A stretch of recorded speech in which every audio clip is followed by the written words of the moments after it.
Sweet Saudi Money 3, Baby Don't Leave Me, predictions. A show they are promoting now as big or bigger than WrestleMania. The show starts at 2 p.m. Eastern on Friday, runs a total of 4 hours. I will be getting a review up for the show after it airs this Friday. I might even do another live stream on YouTube. We'll see. These live streams, by the way, are not meant to be a regular thing, so not all of my reviews going forward are going to be live streams. In fact, many of them will just go back to the way they were, just so you all know. I just felt it's good to do something different every now and then. Again, it was 2 years before I did a live stream. And then I did the one for episode 600, and that went well, and I had the phone number that I paid for, and I said, well, I bought this stuff. It's kind of stupid not to use it, and I like the number. It's easy to remember. So we did a couple more live streams, and we'll probably do a few more over the course of the summer. But they're not always going to be live streams, so just so you know. No women on this show. What great progress they've made over this past year. Aleister Black is said not to be allowed into Saudi Arabia because of the tattoo that he has on his back. A woman who he says represents equality for all men and women. Apparently that is a no-no. Equality is a no-no for the Saudi government. And Sami Zayn is also not allowed in, allegedly because of his Syrian heritage. Raja.com claims to have had access to the handbook that is distributed by WWE to much of its talent of the rules to follow while overseas in Saudi Arabia. What to do, what not to do. It's about 8 pages long. This is just a small sampling of what they are told. And my understanding, based on some tweets I saw from people who have served in the Middle East, is that this is pretty standard stuff for all U.S. military personnel stationed in the Middle East. So if we have any service members listening to this, feel free to chime in and let me know if this rings true to you or not. But some of the rules to abide by. Do not travel to Mecca or Medina or visit any mosques. Do not sign anything in Arabic. Do not bring any pets. So Alexa Bliss better not bring her pig over to... Well, I guess Alexa Bliss isn't going, so that's not an issue. Driving is not recommended. Avoid beckoning with fingers or crossing legs during meetings. That's the one that would get me killed. Avoid entering an elevator full of locals of the opposite gender. Avoid street vendors and be wary of camel products. I don't even know what that... I don't even think I want to know what that means. And do not point at anyone or show the soles of your shoes. I believe that is considered a sign of disrespect because shoes are considered to be dirty, which they are. Shoes are dirty. I hope they never have a Royal Rumble over there. All that pointing at the sign that they have them do. They may not make it out of there. At least the greatest Royal Rumble was for a belt. They didn't have to point at anything. They just took that ugly green belt and gave it to Braun Strowman. You know what? If I'm on that tour, I get off the plane, I go straight to my hotel room. I stay there until it's time for the show. I go work. I wrestle, right? I go right back to my hotel room. I get my shit, and then I get back onto the plane, and I go home.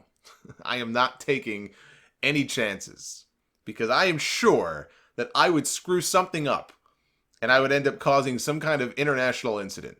So I would go to my room, I would work, I would go home. That would be my trip. So let's get into the card here, do some quick predictions. We have Lars Sullivan, who's going to be giving his first interview on SmackDown this Tuesday. I don't know if that's going to be an in-ring interview. I don't know if that's going to be a sit-down backstage deal with Michael Cole or what. But Lars Sullivan takes on the Lucha House Party in a 3-on-1 handicap match. And look, I think this is where he really has a chance to shine against the smaller guys. So this should be a dominant showing for him. Eat some moves from the other three, but then just destroy them. It's right out of the Brock Lesnar playbook or the Ryback playbook when they had him stacking 2-3 guys up at once in jobber matches when they were first working their way up the ladder on TV. If they want this guy to be a success, and obviously they're pushing him, they're not abandoning ship or anything, that's the way you do it. You put him in the ring with guys that are smaller and you let him just absolutely destroy them and look like a monster. Bobby Lashley against the monster among men, Braun Strowman.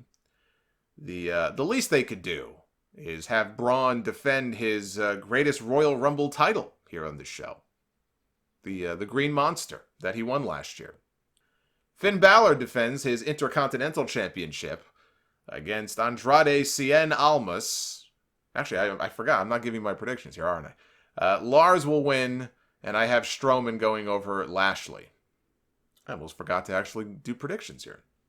I think Balor wins. I don't see him losing the IC title on this show. He may end up losing it at some point to Almas on TV, but I don't believe it'll be on this show.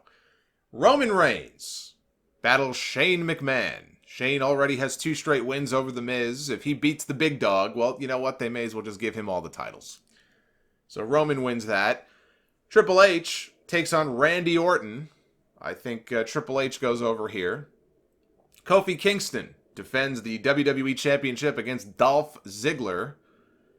Kofi Kingston has had a nice little run for himself so far as champion. He's gotten some big wins. This, to me, just feels like a placeholder because Kevin Owens is not going over to Saudi Arabia, maybe by his own choice. And I could see that, too. You know, he's obviously very good friends with Sammy. If Sammy is not allowed to go over, I could see Owens putting his foot down and saying, fuck this, I'm not going. So, no, I don't see a title change happening here, nor should it. And Kofi Kingston retains. We've got Seth Rollins putting his Universal Championship on the line against Baron Corbin. If ever there was a show to do this match, it's this one. A lot of you probably won't even be watching. But knowing WWE, they don't care. They're going to get you one way or the other. They'll just give us the rematch on the next pay-per-view with some kind of stipulation to it. But since Corbin's getting the shot here on this show, now that could change on Raw tomorrow night. They may do an angle. Maybe Corbin gets bumped or it turns into a triple threat or something. But since Corbin is getting the shot as of right now, where does this leave Bork Laser, whose salary is basically being funded by the Saudi government at this point? You would think they would want him on their show. I'm sure he will be. I think he's being promoted as being on the show in local advertising. We have the first ever 50-man over-the-top rope battle royal. As I am recording this, we have no idea who is actually in the battle royal, and so I can't even venture a guess as to who will win. But certainly on the Rollins and Corbin match I mentioned a little while ago, again I forgot. I've got Rollins winning there. I can't see him losing. I mean, God forbid he loses the championship to Baron frickin' Corbin. And in a match that is 15 years too late, Goldberg returns to take on The Undertaker. Undertaker will be on Raw tomorrow night to promote the match. Undertaker had no match at WrestleMania this year, but he did show up on TV to beat up Elias the next night. Before that, the last time we saw him was that last show in Saudi Arabia, the Crown Jewel show. And what a depressing mess of a main event that was. Goldberg is going to be on SmackDown Tuesday, but Undertaker is also being advertised locally for the show. Maybe Undertaker plans to utilize the wild card rule to appear on both shows. I don't know. But yeah, Undertaker and Goldberg. So who wins, right? Who goes over here? I cannot see Goldberg beating The Undertaker. I just don't. That's just not going to happen. I was only half joking when the match was first announced, and I tweeted out that I thought it was going to turn into a tag team match with Revival coming out and attacking both guys, and it would turn into a tag team match, and it would basically be Undertaker and Brock, like these two superheroes, aligning and joining forces, like the Avengers, to do their big moves and beat up the Revival and get an easy win, and they could shake hands in the end, and because it doesn't have to be a case where they go through with the singles match. They could start the match, but then have the Revival come down, interfere, it turns into a tag team match playa. I could see that happening. I really could. I could see that turning into a tag team match. And honestly, at this stage of the game, especially with Undertaker, I'm not so sure that isn't the best idea. Although he was in a tag team match the last time, it didn't look all that good. So I'm not convinced this doesn't turn into a tag team match. But if it's a singles and I have to pick a winner, I'm picking The Undertaker. I cannot envision a scenario here at this stage of the game. And Goldberg is not some star on the rise. We got to put them over The Undertaker. You know, Undertaker is the WWE guy. Goldberg is the WCW guy. It will always be that way. If they go through with this match, Undertaker is winning.